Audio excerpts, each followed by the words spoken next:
We'll now get started and take questions for head coach Pete DeBoer. We'll start with Ed Graney, Las Vegas Review-Journal. Ed?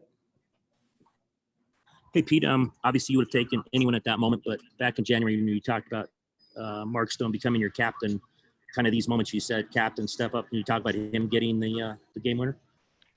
Yeah, big time. That was vintage Mark Stone because he blocked the shot in our end of the ice first and then got the breakaway and stuck it in the net with a perfect shot. So, I think if there's one sequence of plays that kind of defines him, that would be it. Willing to do that grunt work and that dirty work around our net defensively, and then obviously the big time play to win it for us. Next question tonight goes to Jesse Granger with The Athletic. Jesse. Hey, Pete, Bednar avoided putting McKinnon on the ice with Stone tonight. What do you think that says about the way that line has defended them through the first 5 games? Yeah, again, we're on the road, so, he controls those matchups. I've liked our whole group. The matchup thing for me is overblown. I know, the analytics say this and say that. We're here in this position with an opportunity to win this at home because of our depth and our ability to play 4 lines and 6 defensemen, and our goaltender, who was great tonight. Next word to David Shane, Las Vegas Review-Journal. Hey, David. Hi, Pete. In a playoff series in, a tough environment like this, how difficult is it to just kind of hang around and stay close the way that you guys were able to? And what does that maybe say about this team, that they were, keeping that resilience and experience maybe in the playoffs? Well, you knew this wasn't going to be like the last couple of games. I mean, you're coming into a building where this team hasn't lost in 20-something games. That's 2.5 months of hockey. So we knew there was going to be moments we were going to have to weather the storm and bend but not break. And I thought we did that. I thought, it was a great road game, and, we found a way to win in overtime in here, which was obviously critical. Time for a few more with Pete. Next we'll go to Justin Emerson, Las Vegas Sun. Justin. Hey, Pete, you just said bend not break, but so I was going to ask about that. That second period, it seemed like they had a really good push. Does it feel like you kind of survived their best push and then came back, countered, and ended up winning the game?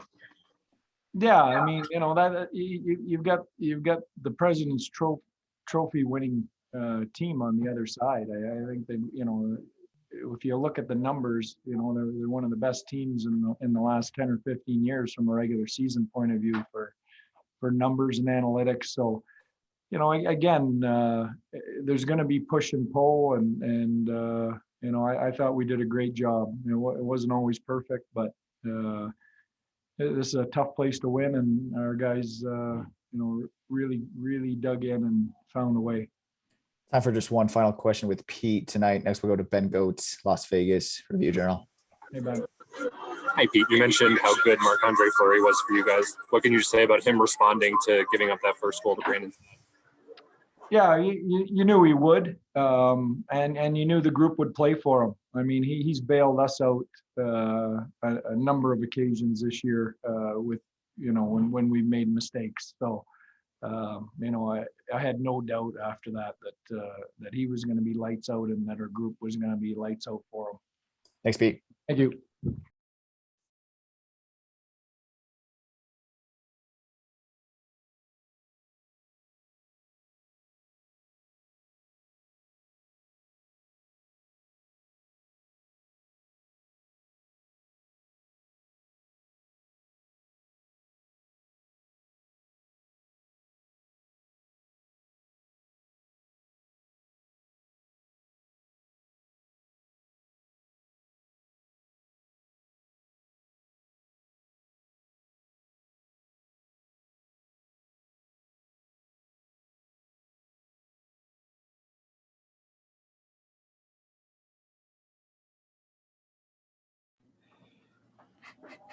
We'll now take questions for Alex Tuch on the left, Jonathan Marchessault on the right. We'll hold a moment for a few questions to come through. Start with Ben Goetz, Las Vegas Review Journal. Hey, Jonathan. They obviously made a very big push in the second period. How much was tonight just about surviving their push and then coming up with your own response in the third?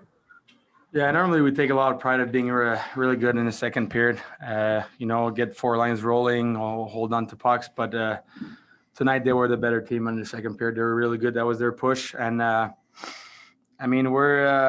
we've been a team for 4 years. We're resilient. We don't sit back. And we knew that we had a chance if we come out hard in the third period, and we did that. And it started with Tuch, and we just kept it going. And good teams find a way to win a game.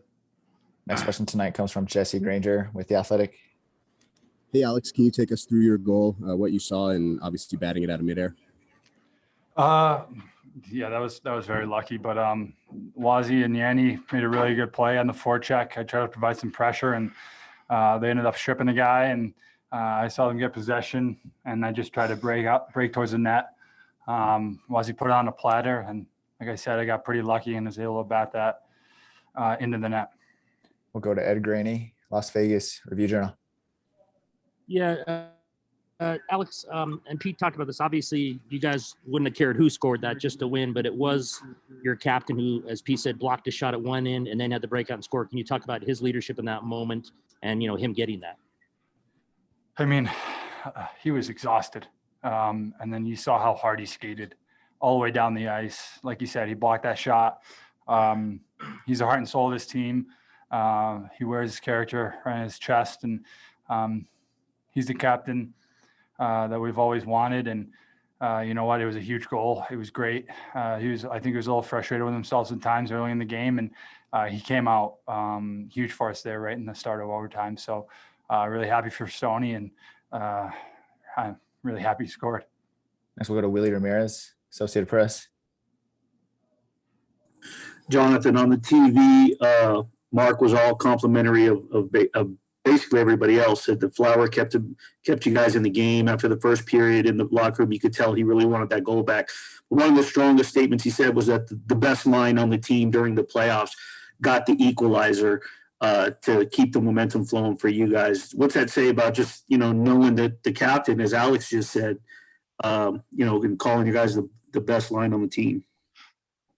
I mean, that's a strong statement. I mean, they didn't necessarily maybe produce as much as us for now, but I mean, they play against the best line in the NHL, and they've done a tremendous job in the past 2 games. And tonight we were a little bit more matching against them, but it doesn't matter on our group. It doesn't matter. We're an unselfish group, and whoever's going to play against the best line in the NHL, we're gonna do the job. So I mean, it just shows how great of a leader he is on and off the ice, and it's been a real treat to be able to play alongside a guy like that. Next question goes to Danny Webster, NHL.com. Alex, in the second period, they made their push and they only got 1 goal out of it. Going into the third, was it pretty much just stay the course and you guys knew the results were going to come? Yeah, Fleury kept that a 2-goal game, and that's what we needed him to do. He made some really big saves, especially in the second period. And then, I mean, he made those big saves all the way into overtime. Stoney doesn't score that goal unless he's making that save on Confa there in the slot. So we wanted to help him out. He's bailed us out all year long. And I know that he wanted that first goal back, but I mean, we wouldn't be able to win unless we score a goal anyways. So to be able to jump out in the third and have a good push, I mean, started from Stoney's line that got us momentum, and we were able to score early. And then Marshy's line over here was able to tie it up, and they've been playing really well, especially the last few games. They've been meshing well and giving us a lot of energy and momentum, and we need them and everyone else to keep doing what they're doing right now. We'll take one final question. It'll be in French, so that'll conclude Alex Tuch's availability. I'll stay. I like listening. Next, we'll go to RDS. Danique, go ahead. Yes, thanks guys. Salut Jonathan. La question, en fait, après la deuxième période, l'Avalanche était vraiment partout sur la glace. Vous êtes vraiment sorti fort en troisième. Peux-tu me parler de la résilience de votre groupe? Puis peut-être que vous êtes parlé dans dans le vestiaire après la période? Oui, c'est sûr que c'était pas une bonne période pour nous autres. Puis pour gagner contre une équipe comme Colorado, normalement, tu as besoin d'un effort de 60 minutes. Puis on ne l'a pas eu ce soir, mais je pense que on est resté. Fleury nous a gardé dans le game en deuxième période. Puis on s'est dit, il faut sortir en troisième puis se donner une chance de gagner ce match-là. Puis on voulait revenir à notre structure, à comment qu'on est capable d'avoir du succès. Puis je pense qu'on a bien exécuté. On a continué. Puis les bonnes équipes dans les séries trouvent une manière de gagner. Puis, sincèrement, des fois, on va gagner. Tu peux avoir vraiment beaucoup de différentes manières comment gagner un match, mais celle-là a fait vraiment du bien. Puis, je pense qu'on savait au début de la série qu'on devait gagner un match à l'extérieur. Puis, je pense qu'on s'est mis dans une position pour la Game 5 pour faire ça, puis ramener ça à la maison, puis pouvoir avoir de l'énergie à notre foule. Thanks, guys. Merci.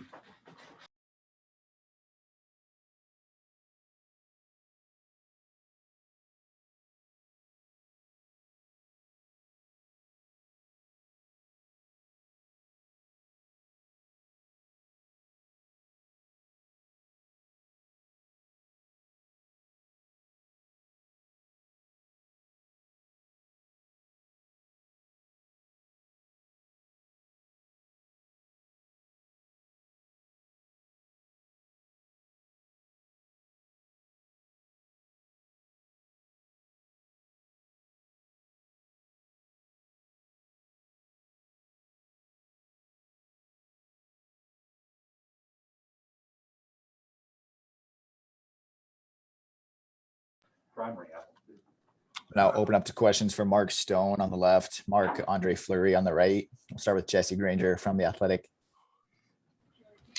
Hey, for Mark Stone, looked like you were at the end of your shift and pretty tired. What did you see that made you just sprint up the ice and go for that goal?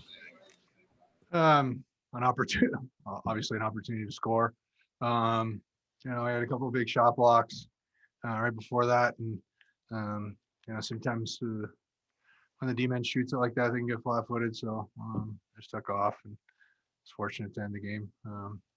But I think 20 seconds into overtime, the game should have been over. Probably should have been packing our things and going home. But Flower made a huge save to keep us in it and give me the opportunity to end it. Next question tonight goes to Ben Goetz, Las Vegas Review Journal.